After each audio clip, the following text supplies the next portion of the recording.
Governor Michelle Lujan Grisham says New Mexico will have new vehicle emission standards that will go into effect by the end of her term. New Mexico will join 14 other states that have pulled up alongside California as it battles the federal government over emissions standards. Now, can states flex their muscles enough to get the federal government or car makers to listen?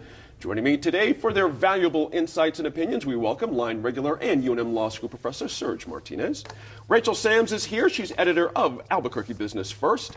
From the Associated Press, reporter Mary Huditz returns to the table. And Eric Riego is back too. He's a former state senator and head of New Mexico Working Families Party. Now, Eric, start this with you. Symbolism is a powerful thing in this world right now, and in this country right now, I should say.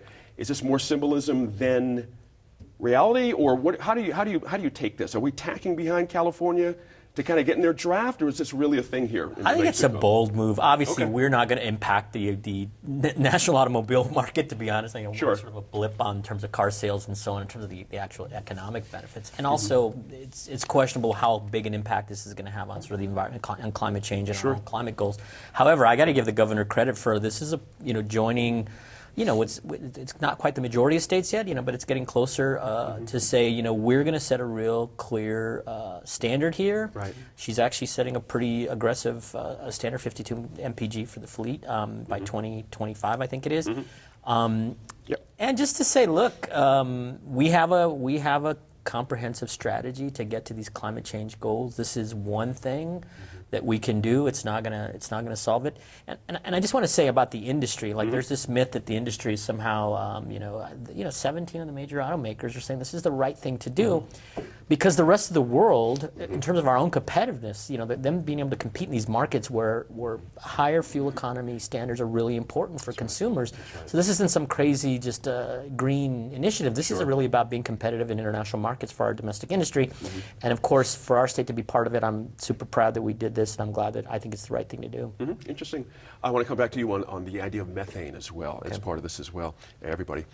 Rachel, the idea, Eric just mentioned this, that the marketplace may have spoken a little bit here. When you think about the trending, what's going on in the past few years, about cars that get better gas mileage, electric cars, you see what I mean? The public is saying, okay, 52 miles a gallon is not some pie-in-the-sky thing here. I would like to have 52 miles a gallon. A lot of people would, you know what I mean? So interesting, isn't it, that the public has a little say here? It is a really interesting time. You are starting to see in the marketplace more of that pressure from consumers that is starting to drive the money.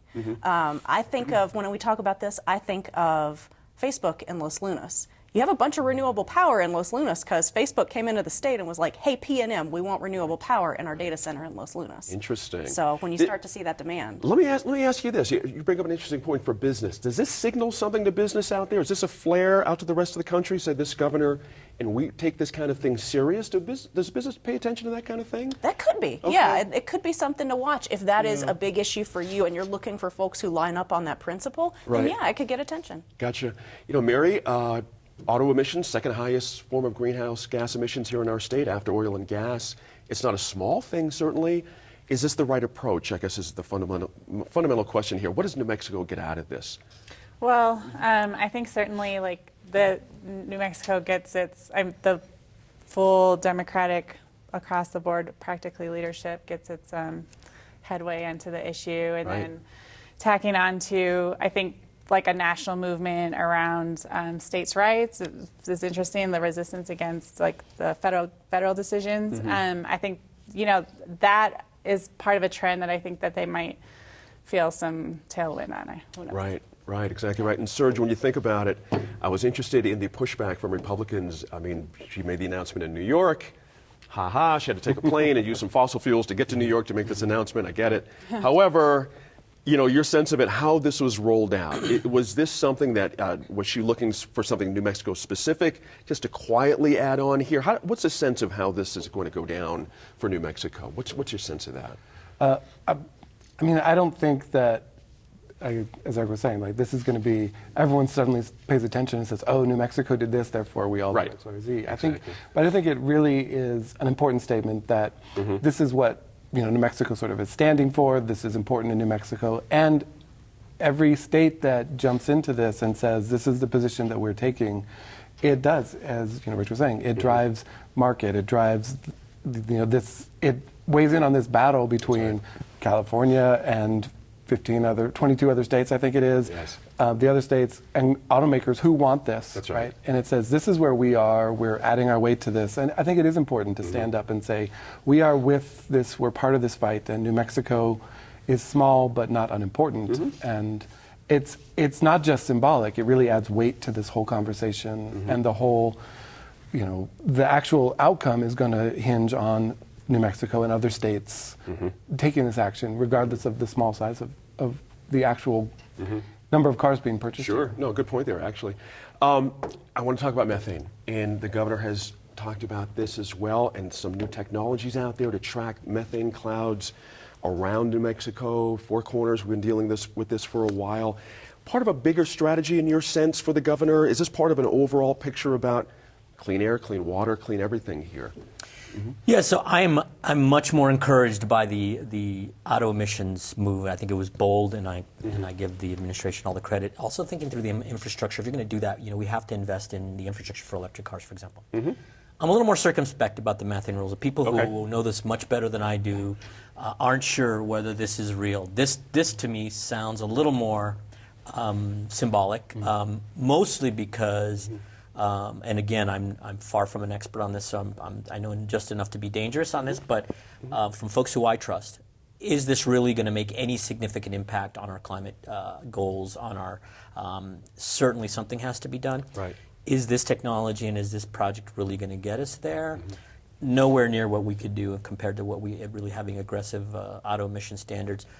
So this one feels a little more like a PR thing to me, but I'm sort of waiting to see how aggressive the standards are going to be in terms of how this technology actually helps us reduce methane emissions. So. Good point there. Rachel, pick up on that if you would. This idea of methane, it's been out there for a while. It's not as if this is a brand new thing that the governor's just sort of springing on us, but we've been sort of stuck with it. We're not quite sure what to do about this.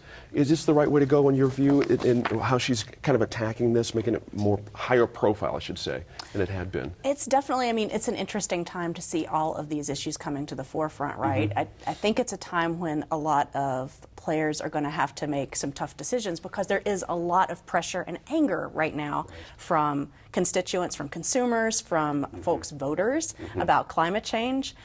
People are going to have to really decide where they line up, I think, and make a stand as she's attempting to do. Interesting you just said that. I want to turn this to Mary, what you just said. The idea of the pushback, I talked about a second ago, but the governor's use of fossil fuels to get to this announcement. But it's a very real fear for a lot of people that they might lose their truck. If it's not, up to snuff, up to certain standards in 2 or 3 or 4 years. 2022 is not that far off down the road here. How should people be internalizing these changes if you don't really pay attention to climate stuff? Is this something that should be scary for people, or? Well, I think that there's still a lot of room for fine tuning and for communicating these more detailed questions that you have for the actual consumer. I think it's supernatural to just read these news stories and have these questions come up as an individual. To me, and you guys can correct me if I'm wrong, but it doesn't seem like it's applying to cars that are made in certain years down the road. In addition, and then in Albuquerque we do emissions tests. So it's a little bit. It's at least that little small piece. It's going to be different. The measurements are going to be different, but that's not a new process that's necessarily being introduced to at least a very large portion of New Mexico's population. That's right. Interesting. I'm a bug for the new electric wave of cars, motorcycles, scooters. We got electric scooters buzzing around town. I think it's very cool. I love the electric thing. How does this impact how this all goes? Because I got to think the electric manufacturers are sitting back going, y'all going to come our way eventually. You know what I mean? You keep talking about emissions.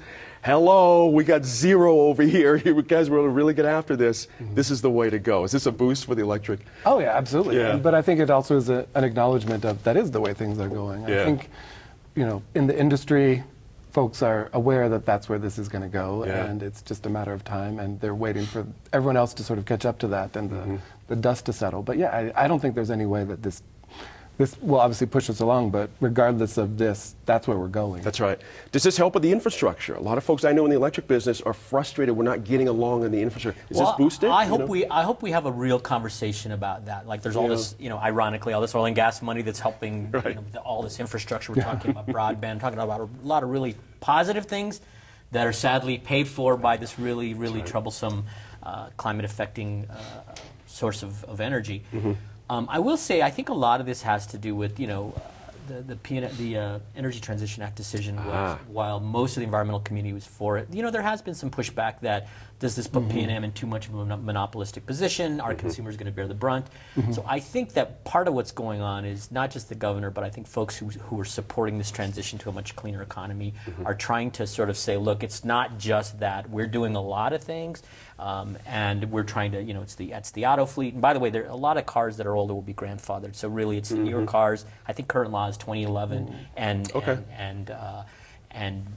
newer, it'll affect them at all. So it's like if you had a truck, you're not going to have to figure out how to put in a new catalytic converter or something. So it's like I think as people, to Mary's point, as people figure out like, okay, they're not going to take my, they're going to make me like retrofit my car. Right. But as we get to the standard is for corporate average fuel economy. So it's your entire fleet. It balances out the teeny cars with the gas guzzlers, and hopefully you get to a number around 52 by 2025. That your whole fleet is sort of compliant with. Gotcha. Is my understanding of how they're going to do it. Yeah. Mary, the last question, I guess, is this, for this governor, it seems consistent with where she's going within the environment, right? It just seems to fit into a thread here.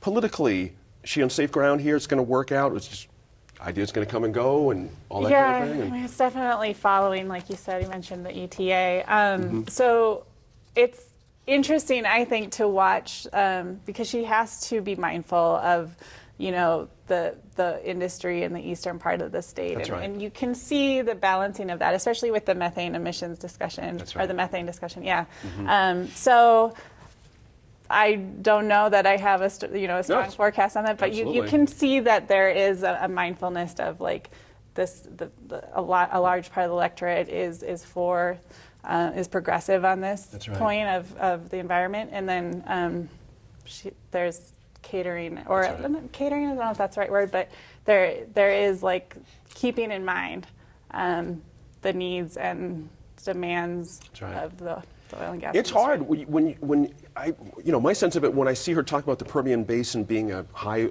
place for a lot of methane. Well, that's where all this money Eric's talking about is coming from, the Permian Basin, and these guys are having a boom out there. They're feeling really good about it. So, the question about surge I'll put to you is, how do you balance that as a governor? It's a very interesting thing to me. You gotta call these guys out if you have to, but at the same time, it's a tricky thing. It's very, very hard. Yeah, no, that's above my pay grade as well. I mean, it is a balancing act, and I do think she has said this. Last thing I'll say, she has tried to walk a very difficult line. The reality is, with this transition to a much cleaner economy that we're trying to go through, that she's shown incredible leadership on. At the same time, it's created a bit of an oil and gas and fracking boom, right? So, I think the industry is like, whatever you want, we just got to get this stuff out before 2045. Make as much. They're making hundreds. If you look at the balance sheets for these companies, it's in the trillions of dollars. It's hundreds of billions of dollars. Yep. So, get in there. Try to reduce the political problems, get it out of there as soon as possible, because at 2045 we can't really do it anymore, right? So. Interesting. Good last point there. We will be back to talk sports bonds here in Albuquerque in a minute. How to process all that impeachment news.